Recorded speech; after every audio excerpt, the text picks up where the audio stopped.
Hey, welcome to Mid-City Church. We're so glad that you're here. As we get started with worship today, I want to invite you to go ahead and like this video or love it and let us know that you're here with us. I also want to invite you to fill out a Connect card if it's your first time here with us.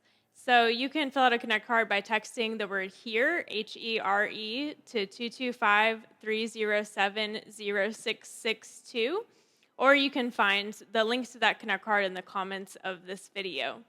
I also want to invite y'all to give today and practice generosity.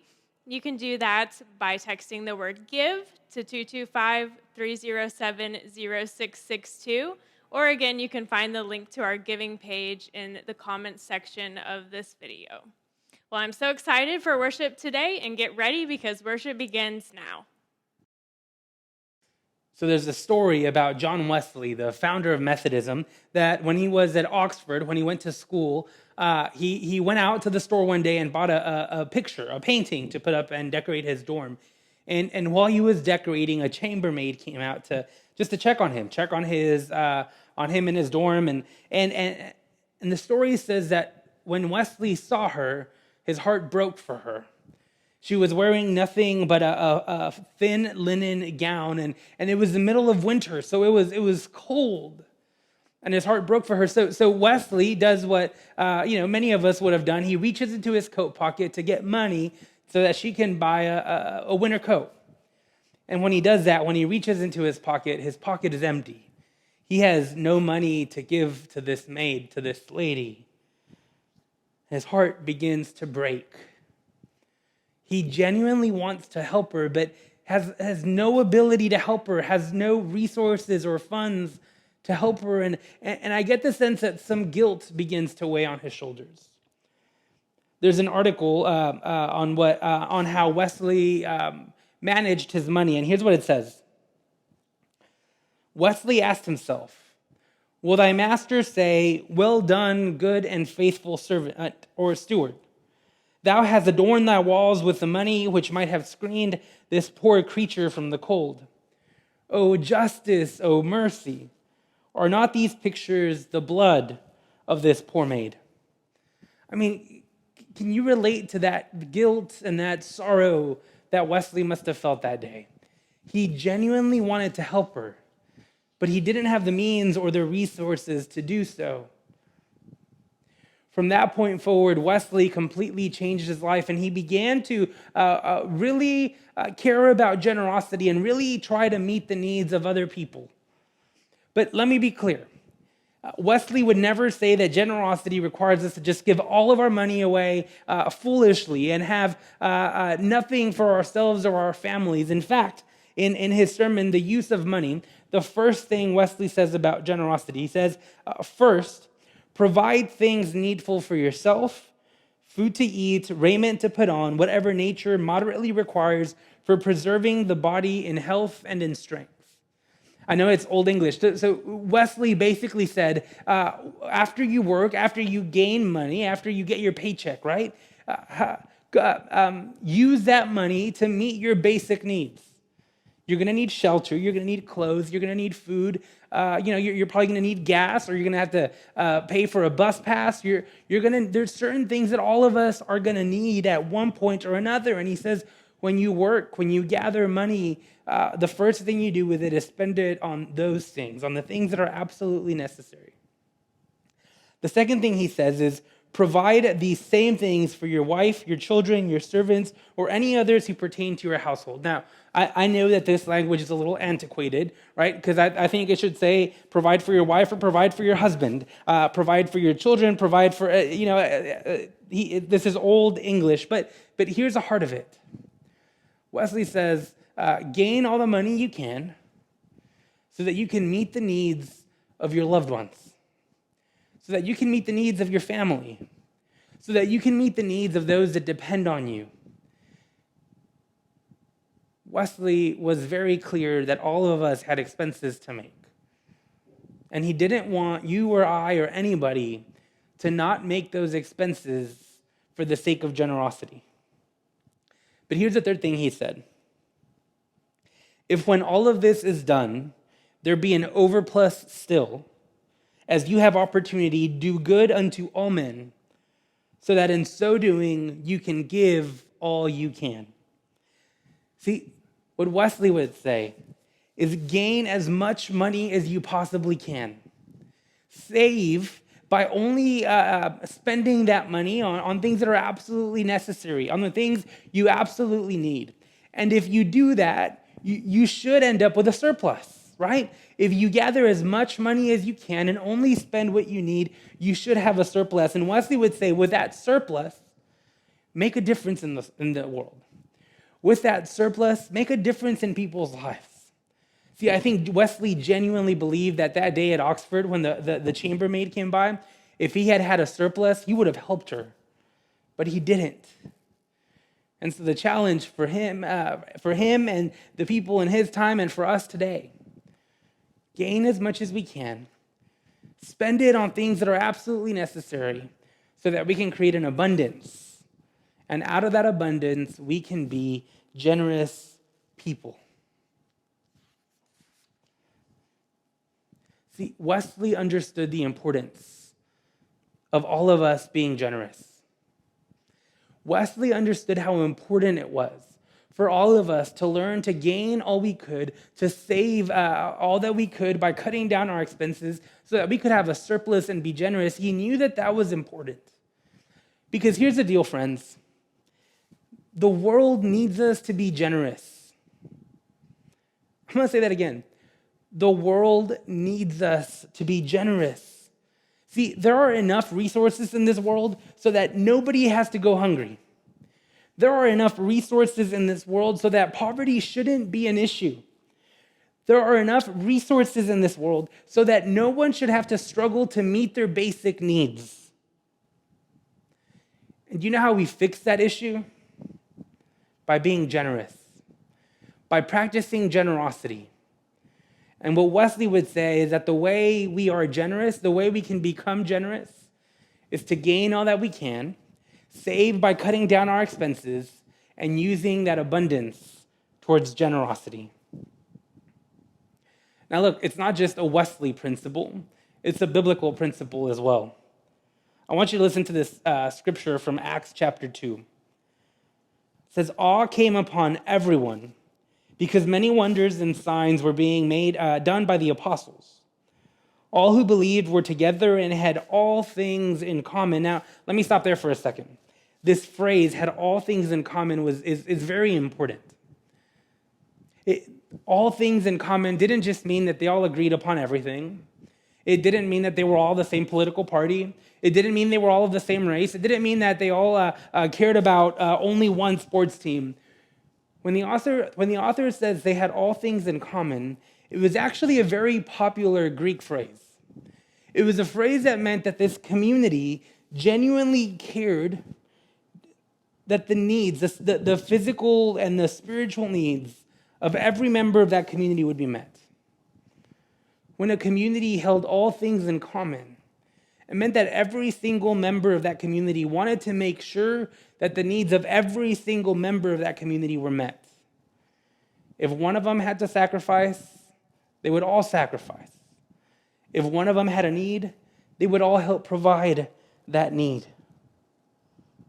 Listen to this next verse. This is verse 45. It says, they would sell their possessions and goods and distribute to all as any had a need. See, this was not just a community of friends. This was a community that said our biggest priority is to love God and to care for one another. One of their biggest priorities was that no person in that community was going to need anything. One of their biggest priorities was that they would sacrifice for one another so that none of them would need anything, so that none of them would go to bed hungry, so that none of them would go to bed without shelter, that every single need would be met was a priority for them. And they did that because doing so reflected who God is. Doing so reflected the characteristics of God. I want you to listen to this quote by Robert Wall, who is a professor of biblical studies at Seattle Pacific University. He says this: for the disciples to help meet each other's needs, he says, reflected the social character of God's kingdom, where all share equally in the good gifts of God. Let me read that one more time. Meeting each other's needs reflected the social character of God's kingdom, where all share equally in the good gifts of God. See, friends, I think that when it comes to money, we have turned it into this concept about gathering and saving as much money as we possibly can to meet our needs, so that we can live a lavish life, so that we can buy whatever we need and whatever we want. We have turned gathering money into a practice of, what do I need? But Wesley completely turns that model upside down. Wesley says, he says, go and work as hard as you can. Go make as much money as you can possibly make. Go and make a profit. And when you've gathered that money, look at your life and say, what are some of the costs that I absolutely have to have? And once you make all the money you can and you spend it on things, on only the things that you really absolutely need, you create a surplus. And out of that surplus, you can begin to live a generous life. See, friends, the challenge for us, the challenge that Wesley experienced that night when the chambermaid came to his dorm, the challenge is, are we willing to make the sacrifices in order to make a surplus in our lives so that we can live generous lives? Are we willing to say, I'm going to cut back on my needs, I'm going to cut back on my costs, I'm going to cut back on the things that I don't need, not for the sake of growing my savings account, not for the sake of retiring better, not for the sake of getting a better house someday, but for the sake of creating a surplus in my life, for the sake of creating an abundance in my life, so that out of that abundance, we can begin to be generous with that abundance. So friends, here's your challenge this week. And it really is the ultimate challenge from all 3 weeks. Practice generosity. That's it. Practice generosity. Try creating an abundance in your life. Gain all the money you can. Find places and ways that you can cut back on expenses. And out of that abundance you create, here's what you can do. You can be generous. And so I want to offer you 3 ways that you can be generous today, and hopefully throughout the week. The first, I want you to consider giving to Mid-City Church. I want you to consider out of that surplus, out of that generosity, to consider giving to Mid-City Church. And here's the deal. Through your generosity at Mid-City Church, through your generosity, we've been able to rent out spaces for us to gather for in-person worship. And our hope is to continue doing that and hopefully begin meeting on Sunday mornings as we initially planned. And it'll help us keep meeting in person. Here's what else. Through your generosity, we have provided resources for our small groups as they continue to grow. Through your generosity, we were able to take a mission trip to Lake Charles and provide the resources needed for our team, but also resources that the community needed up there. Through your generosity, we have helped meet the needs of people in our community, people within our church, and outside of the church. Through your generosity, we have been able to make a difference in our community. People see Mid-City Church as a cornerstone of the community because of your generosity. And so today, I want to encourage you to consider being generous, to consider trusting us with your generosity here at Mid-City Church. And the way you can do that is by texting the word GIVE, G-I-V-E, to the number 225-307-0662. Again, just text the word GIVE, G-I-V-E, to 225-307-0662. And you can do a one-time gift or set up a recurring gift. And look, as the pastor of Mid-City Church, of course, I'm going to ask you to consider being generous towards Mid-City Church. And I promise you that we will be good stewards of that money and we will make a difference in the community with that money. But if you don't feel comfortable doing that yet, if you don't really trust us with that yet, that's okay. I just want you to practice generosity. So I'm going to offer you a second alternative. Find a local nonprofit that aligns with the things that you're passionate about and give money to those nonprofits.